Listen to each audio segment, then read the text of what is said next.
This video is going to be a little bit different than what you normally see on my channel. I'm going to give you a little bit of a background on why I decided to build a cabin in the woods and some of the circumstances that led up to it. I named this channel The Off-Grid Experience because I really had very little experience at all with living off-grid and wanted to show people the complete process of being removed from public utilities, water, electricity, and everything else that goes with on-grid living. I had always been drawn to land that had flowing creeks. There's just something peaceful about sitting next to a creek and listening to the water make its way by.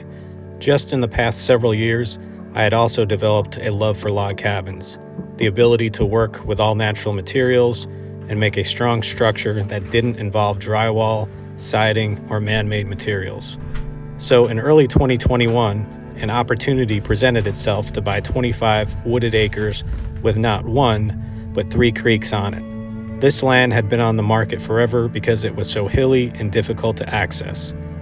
To walk the property, it required a pretty high fitness level and not being afraid of snakes or whatever else was in the woods and valleys. Unfortunately for me, I hate snakes. Was I going to let that fear deter me from seeing all that this property potentially had to offer? Absolutely not. I hiked the entire 25 acres in March 2021 and fell in love with it almost instantly. This was a nature lover's paradise. It would never be able to have a traditional home built with power and utilities due to its terrain, and that was okay with me because I knew I wanted to go off-grid. I was able to buy it at 50% of its market value. I had a plan and vision on how I wanted to develop it. My only problem was I had no experience building a cabin, or did I know if I would be able to get materials to the first build site. It required the construction of a bridge for a side-by-side and lots of trail clearing. I wasn't really sure that the type of cabin I was going to build would even work. Just like I wasn't going to let my fear of snakes stop me, I wasn't about to let the fear of the unknown stop me either. This whole process for me has pretty much been 10 years in the making. In 2013, I decided to move my family from a comfortable subdivision in Nashville, Tennessee, to a small 5-acre plot of land about an hour southwest. Don't get me wrong, there's nothing wrong with living in a subdivision. I just got tired of being so close to my neighbors that I could literally open up my window and shake their hands while they were still in their own house. Along with that, 2013 was a year that had a lot of things going on in the U.S. that were concerning. Simple foundational principles regarding personal freedoms and family structure were being eroded. I wanted to have the ability to be more reliant on things I could control and not so much reliant on the current system. Things like having my own water source, the ability to grow my own food, raise livestock. Over the past 10 years, I've had varying degrees of successes and failures. Growing a garden is tough work. Raising animals isn't easy. All of these tasks are even more difficult when both husband and wife work full-time jobs. The good news is that I've learned a ton, and that will help me in the long run should we ever face a situation where the local grocery store is closed for an extended period or the economy is shut down due to a pandemic or something worse. If you are really paying attention to our country, and most of the world for that matter, 2024 is setting up to be the most tumultuous year in a very long time. I think back to something I posted on a social media platform back in 2013 that rings even truer today. It had to do with something every American said daily growing up in school, the Pledge of Allegiance. Please listen carefully because there's a very deep underlying truth here. Even if you aren't American, the concept still applies. I pledge allegiance to the flag of the United States of America and to the republic for which it stands, one nation, under God, indivisible, with liberty and justice for all. Contrary to current media narratives or skewed web searches that suppress the truth, this country was founded by men of faith who had a deep Christian belief in God with personal freedom and rights that only God could give. Now back to the Pledge of Allegiance for a minute, and the part that says one nation under God. There is a sequence to this. The words under God were added by President Eisenhower in 1954. So here we are 70 years later in 2024. Over the years, many lawsuits were brought forth trying to have these two words removed. Although unsuccessful, the corporate media, politicians, and public institutions have essentially removed it by their actions. Because we have pushed God out of public discourse, we are no longer indivisible. Have you ever seen such division in your lifetime? Little did I know that back in 2013 when I wrote this, the elections of 2016 and subsequent election of 2020 would be the most divisive in memory. Friends and families were torn apart because of differing political viewpoints. Everyday citizens were banned or canceled if their viewpoints didn't align with the media narratives. Social media platforms canceling or censoring users for expressing differing viewpoints. Why is that? Because liberty was next to fall in the sequence. I'm not even going to get into COVID, the mask mandates, vaccine mandates, military personnel being discharged for refusing them, and normal people losing their jobs, and everything else that went with it. When liberty and freedom is under attack, the next to fall in the sequence is justice. Love him or hate him, the one thing Donald Trump has exposed more than anything else is the utter corruption in the U.S. government justice system and the corporate media. It is clearly a two-tiered system that protects the haves and punishes the have-nots. The intelligence agencies have been politicized.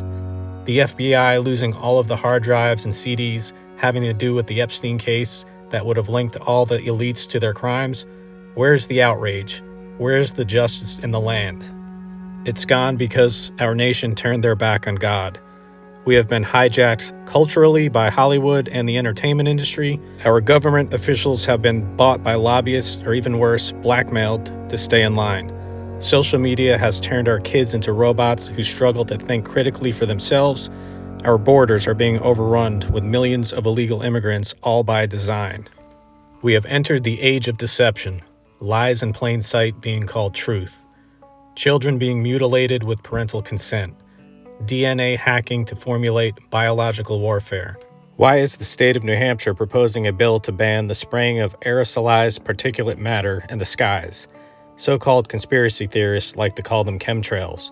Americans have been repeatedly told by the government that doesn't happen. More lies and deception. Is climate change real? Absolutely. It's been changing for thousands of years. Why is the government so hell-bent on modifying it with deceptive practices? Digital currency creating wealth out of thin air. A system heading towards complete control of personal freedom, where you live, where you can go, and how much you can spend. Scratching the surface of artificial intelligence and how it will impact society. Good is being called evil, and evil is being called good. 1 + 1 now equals 3. War is on the horizon for many parts of the world. Justice and peace are very hard to find. So what is the solution? We need to look back on what this country was founded on. Here's a very profound excerpt from New York Times best-selling author Eric Metaxas having to do with the Constitutional Convention when our founding fathers were forming our government. In the summer of 1787, Benjamin Franklin was leaving the Constitutional Convention when a Philadelphia matron named Mrs. Powell asked him a question. "What have you given us, Dr. Franklin?" she asked. "A monarchy or a republic?" Did she really think a monarchy was still possible? From where we sit today, it's easy to dismiss the question as silly. After all, who can imagine a monarchy in America? But we have to remember that in 1787, no nation had ever managed or dared to attempt genuine self-government. It was a rather wild experiment, and it hadn't been going so well, which is why the founders had to gather again at Independence Hall 11 years after declaring independence. So the question was a real one.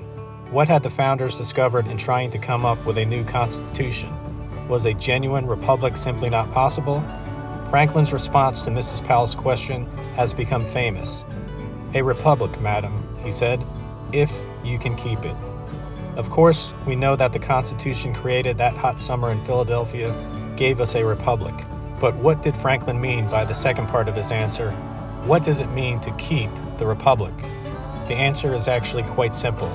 The very nature of freedom is that it cannot be compelled. Either we freely govern ourselves and keep our freedom, or freedom fades away over time. The ink was drying on the Constitution when Franklin spoke his famous words. As amazing as that document truly was, and still is, It never had the power to compel us to be free.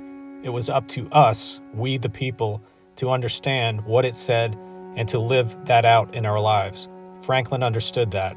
He honestly had no idea whether we would keep the Republic. The Constitution could not guarantee it. That is the great conundrum at the heart of self-government or freedom or liberty as we know it. As the author Os Guinness puts it, the greatest enemy of freedom is freedom. So how do we keep ourselves free? What's the magic formula? Is there one? First of all, we must marvel that we have kept the Republic for nearly 2.5 centuries. Why did the founders think this possible? The answer has to do with the peculiar nature of the American colonists who had been here for generations. Ever since they had sailed across the ocean to the New World, they had essentially been free to govern themselves with minimal interference from distant British government. They had gotten accustomed to thinking for themselves and doing as they saw fit. You might say that they had developed the muscles necessary for freedom. But tied to this was a general tendency toward certain attitudes and behaviors, toward that what we might call virtue. This was largely due to the success of the Reverend George Whitefield, who had traveled throughout the colonies for several decades, preaching the basic Christian idea that each person could have a direct relationship with God.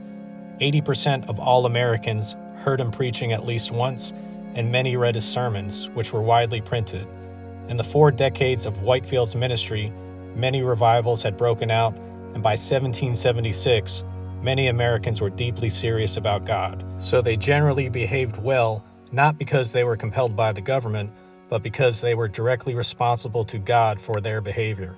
They did what was right without being forced. This was the secret formula to liberty.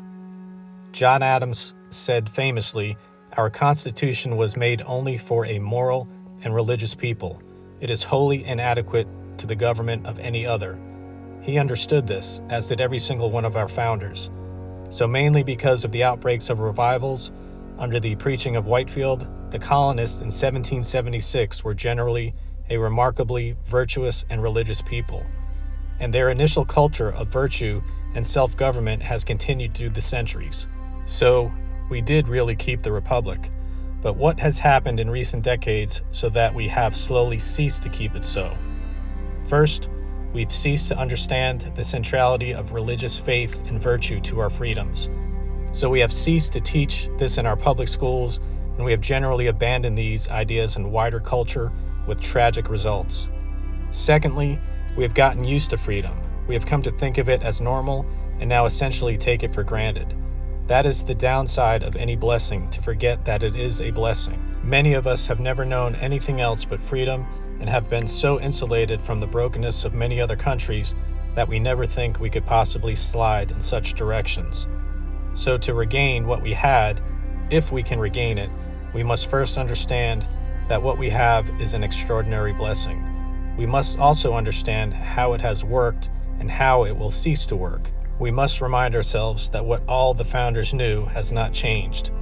We must not denigrate, but must celebrate religious faith and virtue, knowing that without a culture in which they are cherished and exercised, freedom will wither and die. We must also remember that what we have is not normal and must be taught and understood and preserved, else it goes away. So we must understand that although no one can force anyone to cherish freedom, we must nonetheless work toward a culture in which people do cherish it. And we must know that faith is inescapably a part of that freedom. So we need to understand that we call religious liberty and the separation of church and state are not mandates to push God and faith out of public life. On the contrary, these things were meant by the founders to create a free market of ideas in which faith could best thrive and freely. There is no way around it. Without faith in God, we cannot remain free much longer.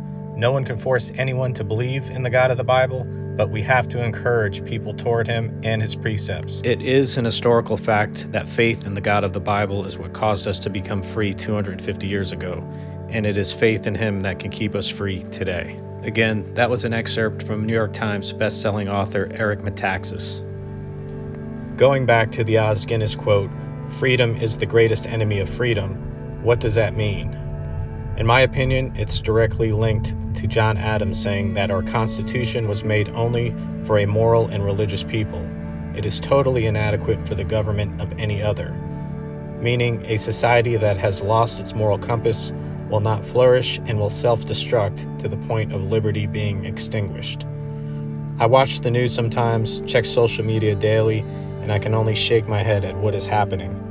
Our own freedom is being used to destroy the country foundationally because it is overwhelmingly based on a corrupt ideology and not God's precepts. The forces inside and outside our country understand that and are using our freedom against us. Somewhere along the way, our country was sold out to enemies both foreign and domestic. World Economic Forum influencers have bought and paid for key positions in our government to advance their agenda for a new world order. We are rapidly approaching a system that sees no national boundaries or laws, with everything controlled by international rule and law. This plan is well underway and heading towards completion. Maybe it is inevitable. Maybe it happens by 2030. Maybe the singularity is the end goal where AI deceives humanity to thinking there is no need to rely on an all-knowing, all-powerful, omniscient God. That is their end goal after all. I could comment on this for hours, and maybe I will devote more videos to it in the future on a different channel. Getting back to what is the off-grid experience. At its core, it's about not forgetting the basic skills and systems that past generations practiced and utilized. Unplugging from a digital world, enjoying nature, building shelters that last lifetimes, living off the land, growing your own food, raising livestock, continuing to live life on grid. Work hard, contribute to society, support your family, believe that God sees and rewards diligence, but be ready to go off-grid at a moment's notice. Even though the foundational principles of our country are eroding, there still is a firm foundation for you to rely on. My logo has the verse Psalm 18:2 in the background. The Lord is my rock, my fortress, and my deliverer. My God, my rock, in whom I take refuge, my shield and the horn of my salvation, my stronghold. I know that was a lot to digest, but I thought it was important to put it out there. I'm sure some will agree with it, some will be offended by it, and some could care less. I'd like to hear your thoughts on it. And remember, where the Spirit of the Lord is, there is liberty.